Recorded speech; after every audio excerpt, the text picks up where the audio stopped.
Bonjour Michel Gasset. Bonjour. Place au marché matinal et au menu aujourd'hui, l'inflation. Alors autrement dit, c'est la hausse des prix à la consommation. A priori, elle est la même pour tout le monde en Belgique. Quand le prix du pain augmente, c'est pour tout le monde. Pourtant, il y a une étude qui est publiée hier par le groupe de réflexion indépendant Itinera, montre que nous ne sommes pas tous égaux devant cette augmentation de prix et l'inflation. Non, en fait, l'indice des prix à la consommation mesure l'évolution des prix pour un panier de biens et de services censés être représentatifs de la consommation de l'ensemble des ménages.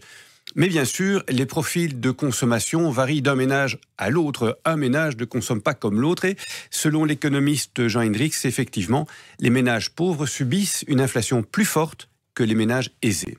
La composante logement, facture d'énergie, électricité, gaz et eau explique en grande partie cet écart d'inflation entre ménages de revenus différents. Parce que cette composante logement, en fait, au sens large, va peser plus sur les petits revenus que sur les gros revenus. C'est comme ça qu'on peut dire les choses ? Tout simplement. Donc la part dans le budget du ménage des frais de logement et d'énergie est plus importante dans les bas revenus que dans les hauts revenus. Et le budget logement absorbe parfois jusqu'à 50% des revenus des ménages les plus modestes, parfois même davantage. Et donc pour eux, évidemment, la moindre hausse du prix du gaz, de l'eau ou de l'électricité, c'est très compliqué. Mais, insiste Jean Hendrix, heureusement, il y a les tarifs sociaux. Lorsqu'on corrige en prenant en compte les tarifs sociaux, parce qu'il existe des tarifs sociaux pour l'électricité et pour le gaz, dans toutes les régions d'ailleurs, c'est fédéral, eh bien on constate qu'au final, on peut éliminer, grâce aux tarifs sociaux, et ça, c'est quand même l'information, le message qu'on voudrait faire passer. Grâce aux tarifs sociaux, on peut en quelque sorte éliminer presque totalement les écarts d'inflation entre groupes de revenus. Alors en prenant un peu de recul, Michel, est-ce qu'on peut dire que l'inflation a globalement raboté finalement notre pouvoir d'achat ? Ah, c'est la crainte de beaucoup de ménages. Rappelez-vous par exemple le passage à l'euro.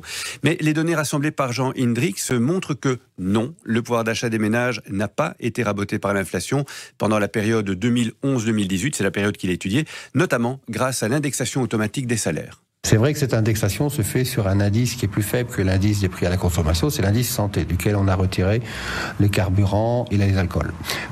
Cet indice santé, en plus, on lui applique un coefficient de 95%, et donc on crée une sous-indexation quelque part. Et donc, dans l'esprit des gens, c'est que on est en train de grappiller leur pouvoir d'achat. Mais la réalité, c'est que pour les revenus professionnels, ils ont augmenté sur la période de 30%.